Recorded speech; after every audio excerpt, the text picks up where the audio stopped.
Hey everyone, let's dive right into a buzzing topic that's been flying under the radar: the saga of Meghan's alleged fabrications and the mystery surrounding the invisible royal children. Have you been keeping up with this? It's a whirlwind.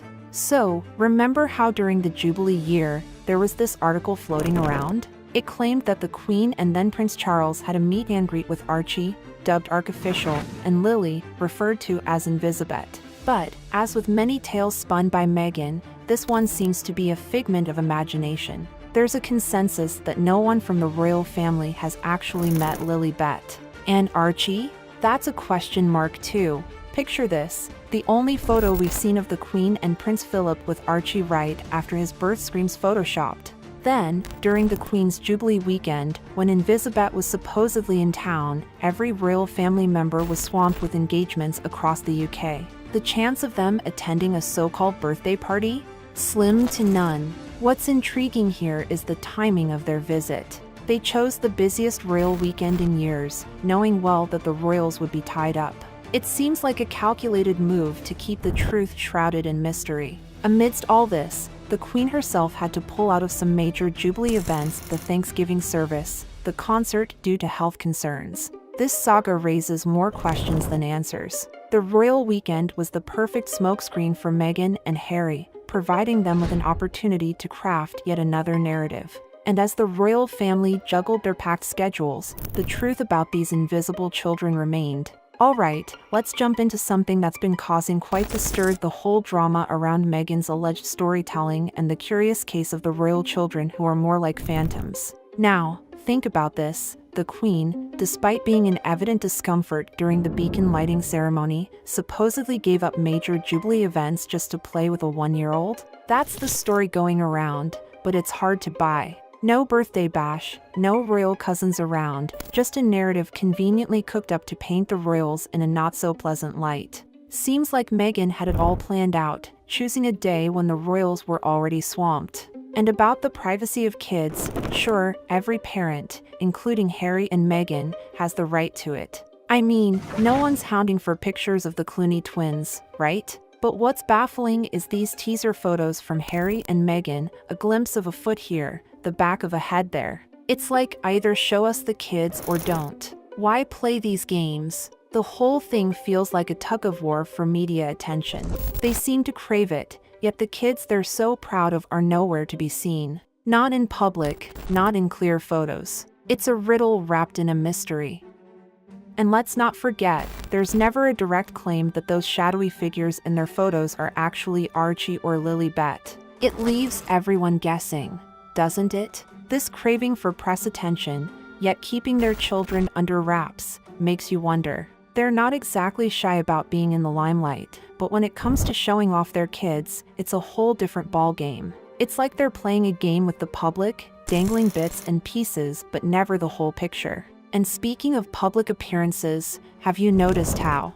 Let's delve into a rather puzzling matter: the curious absence of Harry and Meghan's children in their public life. You've probably noticed, like many of us have, that despite their frequent vacations, the kids are conspicuously absent. Now, this gets even more intriguing. When they jetted off for the Jubilee service, it was confirmed: no kids on board. Airport staff didn't spot any baby gear, not a car seat in sight. And if the kids were there, wouldn't Meghan have shared those signature elusive photos? Here's where it gets even murkier. Charles, the Queen, none of the royals have met Lilibet because she wasn't there. This whole narrative of the Queen playing on the floor with her, it just doesn't add up. Think about it. Would a nonagenarian in pain be doing that? It's hard to picture. And then there are those black and white photos of Harry and Meghan at Frogmore. Harry supposedly carrying Invisibet, Meghan with Archie. But something's off: the shadows. They're all wrong. The trees cast shadows, but not the people? It's almost ghostly. More contradictions pop up in other photos. There's Harry with Lilibet, blowing out candles, Archie on the table, all this supposedly on the grass, yet there's a white tablecloth that suggests otherwise. And let's not overlook the snapshot of Archie on garden furniture, with their dog in the background. Every time Harry or Meghan speak, it seems another layer of mystery wraps around these invisible children. The king and the rest of the royal family haven't shared any photos with them, which is telling. Compare this to William and others in the royal family. There's usually some public acknowledgement, some glimpse into their lives. Remember the photo with. Let's unravel another layer of this royal puzzle. It's striking, isn't it, how the Sussex kids seem to be more like myths than members of the royal family? Contrast that with the Wales family, or even the Tyndalls who aren't frontline royals, yet we see their children in beautiful portraits. It really fuels the speculation that maybe, just maybe, the Sussex kids are not as real as we're led to believe. Family portraits are a royal tradition, working royals or not. So, the absence of any such pictures of Harry and Meghan's children only adds to the mystery. It's a complex issue, and I'm sure you've got plenty of thoughts on it. Feel free to dive into the discussion about these so-called invisible children. Now, shifting gears to your reactions from our last video, worldwide privacy tour hits Atlanta.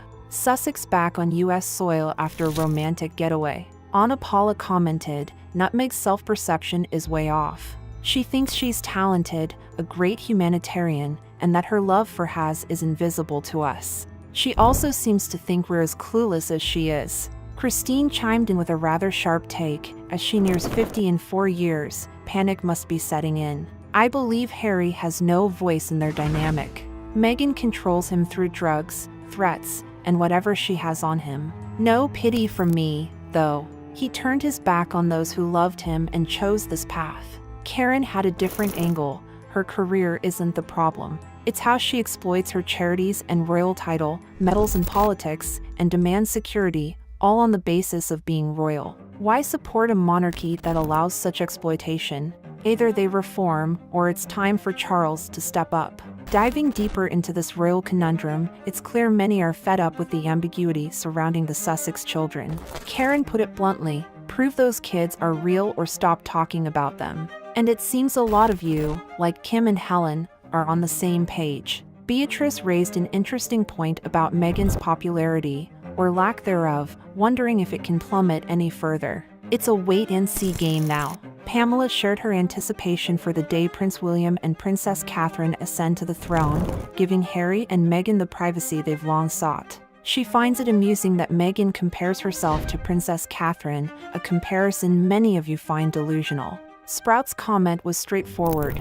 "Please make her go away. If only it were that simple." Annette playfully referred to Meghan as an angel, a notion that got a few chuckles. Miss Dana didn't hold back, calling Meghan a mattress actress and commenting on her fading appeal. Dolores chimed in, likening Meghan's inflated self-image to historical figures like Cleopatra and Mother Teresa, echoing the sentiment that she's lost in her own delusions. She also advised Meghan to save up for the future, doubting her foresight. Amidst these opinions, Cripple Creek posed a question about Meghan's possible family ties in the South, linked to rumors of a Tyler Perry movie role. The speculation continues, with many doubting the credibility of such a project. It's a saga that keeps on giving, with more twists than A.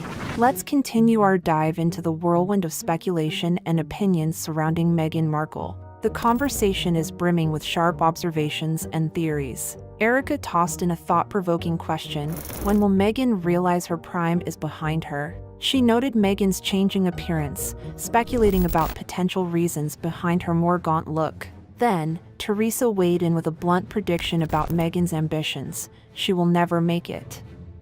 A sentiment reflecting skepticism about Meghan's future endeavors. Paula Weaver brought up an intriguing point, questioning the source of Meghan's financial backing and who's really behind her PR efforts. "Who's footing the bill for all this?" she asked, suggesting there might be some powerful, unseen players in the mix, or perhaps it's just Harry and Meghan burning through their funds. The discussion about Meghan's role, her future, and the machinations behind her public image is far from over. It seems everyone has a theory, a suspicion, or a piece of gossip to add to the ever-growing narrative. The truth, as always, remains elusive, but the quest to uncover it is as